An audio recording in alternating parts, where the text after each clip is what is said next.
Familia, ¿cómo estamos? Vuelve el PDB Responde, sí señor, para todos los miembros de la comunidad. Estoy aquí para responder las preguntas que nos habéis dejado en esa pestaña. Ya sabéis que si quieres que los miembros de Punto Break contesten tus preguntas en esta sección que está hecha solo para los miembros, puedes acceder a la membresía del canal, que es, bueno, nos apoyáis también de forma simbólica. Y nada, vamos a responder a las preguntas que me habéis dejado en los últimos días, que prácticamente iban a caducar ya. Más de uno estaba diciendo, ¿qué? ¿Cuándo las vas a hacer? ¿En 2024? Tranquilo. Como dice Florentino Pérez, tranquilo. La primera pregunta que voy a contestar nos la hace nuestro gran amigo Gon Barry. Hola Magic, ¿piensas que Carlos Alcaraz está destinado a romper la hegemonía del Big Three en lo que se refiere a torneos de Grand Slam? Un saludo, enhorabuena por vuestro gran trabajo. He elegido esta pregunta porque había que empezar fuerte. Además, vamos a empezar fuerte, digo, de todas las que nos habéis dejado, vamos a empezar con un tema polémico, candente, bueno, más que polémico, candente, ¿no? Mejor dicho. La hegemonía del Big Three, ¿qué es la hegemonía del Big Three? ¿Será Carlitos Alcaraz como el Big Three? ¿Conseguirá lo que ha conseguido Federer, lo que ha conseguido Djokovic, lo que ha conseguido Nadal? Lo hemos comentado en los últimos directos, es una anormalidad, sería una burrada pedirle eso, y yo no se lo voy a pedir. Ahora bien, creo que tiene armas y mimbres para ser el próximo gran dominador del circuito, o no gran dominador, el próximo dominador a secas del circuito. Creo que de todos los jóvenes que hay es el proyecto más ganador y el proyecto que más materia prima tiene en su tenis. Y que además mentalmente todo acompaña, bueno, digamos que todo acompaña, no solo lo mental. Su equipo de trabajo, su personalidad, cómo ha crecido desde las raíces, por así decirlo. Se han puesto muchas semillas muy ricas para que el árbol crezca ahora, ¿no?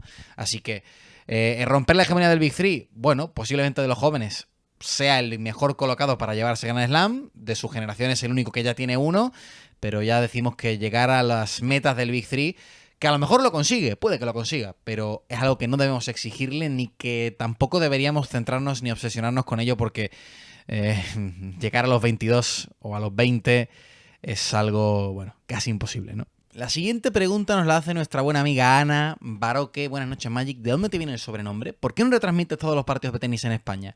Gracias por el comentario. Yo creo que lo retransmito, ¿no? Todos. Aquí, en el canal de Punto de Break. Claro que sí. De eso no cabe duda. Yo eso no sé. No sé por qué tienes esa duda, Ana.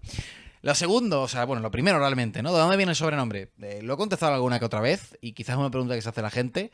No tiene mucha historia. O sea, mi nick de Twitter es TheMagician5GS porque en 2012, pues un chaval de 13 años quiere poner una palabra así chula en inglés, mago, tal, suena bien.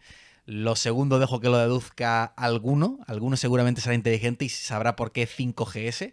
Y a partir de ahí, pues como digamos que yo por Twitter conozco a Murciego, conozco a José, ¿no? Y con el tiempo entablo relación con ellos a través de esa red social, pues ellos saben, ¿no? Que yo soy allí de Magic en 5GS, me empiezan a llamar Magic, sobre todo Murciego, y ahí se queda. Y como en Punto de Break, y esta es la primera pata de la historia, y luego como en Punto de Break, cuando yo entro en Punto de Break, hay muchos Carlos en la redacción, hay varios, por lo menos, pues claro, qué buena forma, ¿no? De distinguir con respecto a los otros Carlos, poniendo, digamos, el sobrenombre ese que se queda ahí, y ya está. O sea, en mi vida personal nadie me llama Magic, ni mucho menos, ¿no? Es solamente vosotros, la comunidad, y en general, pues la gente que comenta, y tanto en Twitter como en la web y tal, que me habéis apodado así, pero bueno, el verdadero Magic es el nano, es el de la 33, tenedlo en cuenta. La siguiente pregunta nos la hace nuestro gran amigo también Luigi Irureta, que está ahora mismo en Georgia, por cierto, no es asunto baladí. ¿Qué elementos negativos destacarías en el periodismo del tenis español? Dificultades, injusticias, cosas que mejoraría. A ver, periodismo de tenis en España es algo muy nicho. Muy poca gente se gana la vida con el periodismo de tenis, solamente probablemente los grandes medios. Y ahora mismo, pues quizás gracias a vosotros, ¿no? Aquí en el canal de Punto Break. Pero posiblemente sean cosas que se trasladan al periodismo en general, ¿no? La falta de oportunidades, la titulitis en cuestión de los másteres, ¿no? De prácticamente el tener que hacer un máster para poder acceder a un puesto, que es algo que pasa mucho en España y que por desgracia existe, ¿no? Y prácticamente hay un circuito cerrado en el que, por ejemplo, si tú quieres entrar en Movistar, es muy difícil que te vayan a meter en Movistar sin que hayas pasado por el máster de Movistar. Lo mismo pasa con Marca, lo mismo pasa con As, lo mismo que pasa con otras cosas, ¿no? Y a veces, bueno, durante mucho tiempo quizás el periodismo de tenis en España ha sido un círculo muy cerrado de gente y es difícil acceder ahí, ¿no? Quizás, pero bueno, yo creo que gracias a vosotros, gracias a la comunidad de Punto Break, pues nosotros nos hemos hecho un huequito ahí muy chulo ya había estado en la web, ya había estado en lo que a página web se refiere, pero en YouTube había quizás un vacío, ¿no? Y creo que lo hemos ocupado también junto, por ejemplo, Vea Tenis, que yo creo que es solo la otra referencia en YouTube en español de tenis, pues ha ocupado ese huequito. Siguiente pregunta, Don Savi Jones, que también aparece para dejarnos ahí su aportación. ¿Estás de acuerdo en que el ATP se está witaizando, por así decirlo, en los últimos tiempos? Muchos campeones en los últimos meses, además de finales de Grand Slam impensables. Personalmente a veces encuentro los cuadros de la WTA más interesantes que del ATP. Espero que no sea un síndrome post Big Four. Bueno, la ATP se está transformando, está en una época de transformación, en una época de transición, ¿no? Como la WTA quizás ha vivido durante mucho tiempo, en los últimos años, una época de transición, por eso se pueden establecer ese paralelismo. Lo que está claro es que cuando llegue la caída del Big Three y ya ese declive, por lo menos en cuanto a regularidad, ¿no? A ganar grandes torneos, no solo los Grand Slam, sino todo el calendario, ¿no? Sobre todo Master 1000, llega, pues se abre un poco el abanico. Es un proceso que para mí es completamente natural.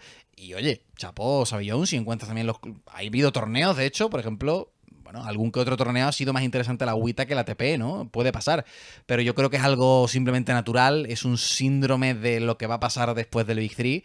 Y creo que va a ser igualmente muy atractivo y creo que también van a haber dominadores como por ejemplo ahora pues se están estableciendo, ¿no? De cara al futuro quizás las bases para que Alcaraz, Sinner y Rune sean los que se repartan en mayor medida los grandes torneos, que no es tan seguro como en la época del Big Three, pero bueno, estamos en una época yo creo que de transición de cara a la próxima generación del circuito y no creo que para nada sea algo malo y creo que en algún momento también la ATP tenía que cambiar, ¿no? No todo va a ser siempre los mismos, repartimos el pastel y eso que creo que todavía queda porque Djokovic y Nadal le falta aún para marcharse. También está por aquí, nos pregunta nuestra buena amiga Patricia, Pat City, que dice, si Djokovic te ofreciera un trabajo el cual consiste en estar con él, haciendo cosas todo relacionado en su tenis, cosas agradables que te gustan y que te están pagando súper bien, a cambio de no ver un partido de ningún otro jugador por 5 años, ¿lo aceptarías? La cuestión es la siguiente, Pat, si yo estoy con Djokovic, voy a tener que ver partidos de otros jugadores, tanto en los que se enfrente Djokovic a ellos, como para analizar, ¿no? El resto de partidos, o para, bueno, si trabajas, imagino que vas por el tema de comunicación, si trabajas en la comunicación, tienes que estar puesto en el tenis y tienes que verlo, o sea, son cosas muy difíciles.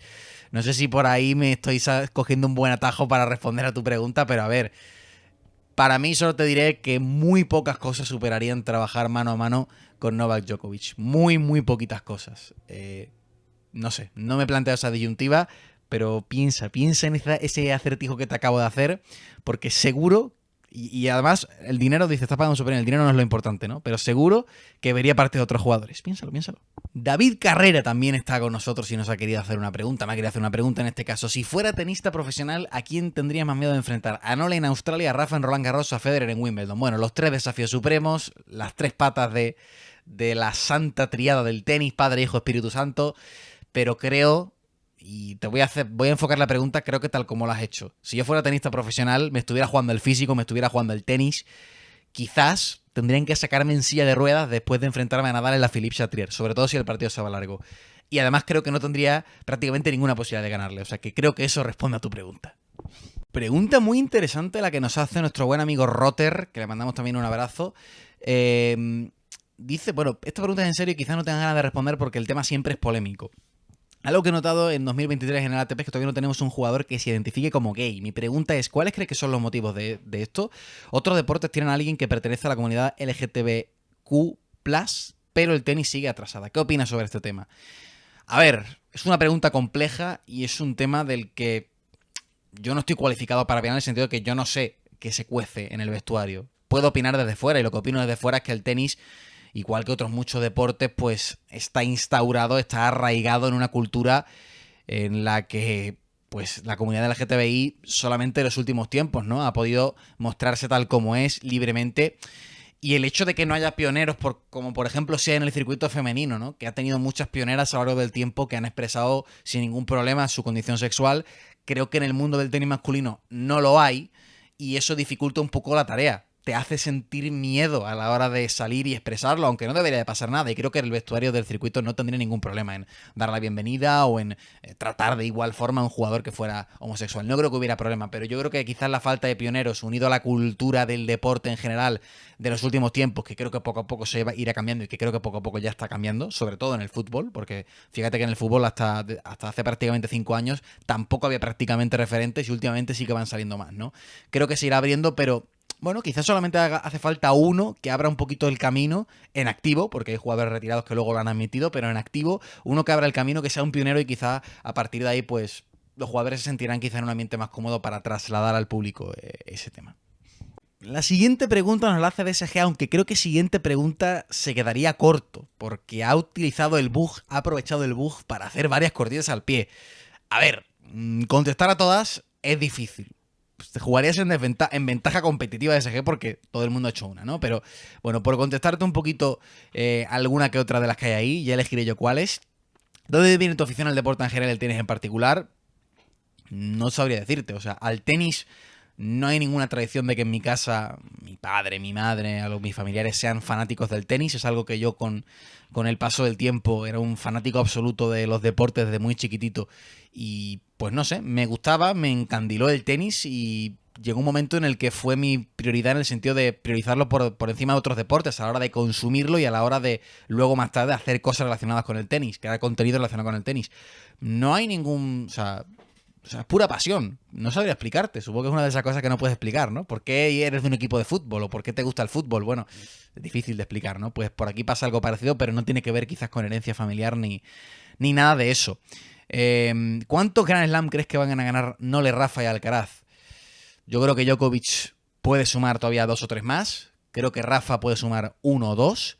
Y Alcaraz, quiero pensar que si no se tuercen las cosas y no hay problemas de lesiones, alcanzará los dobles dígitos de Grand Slams.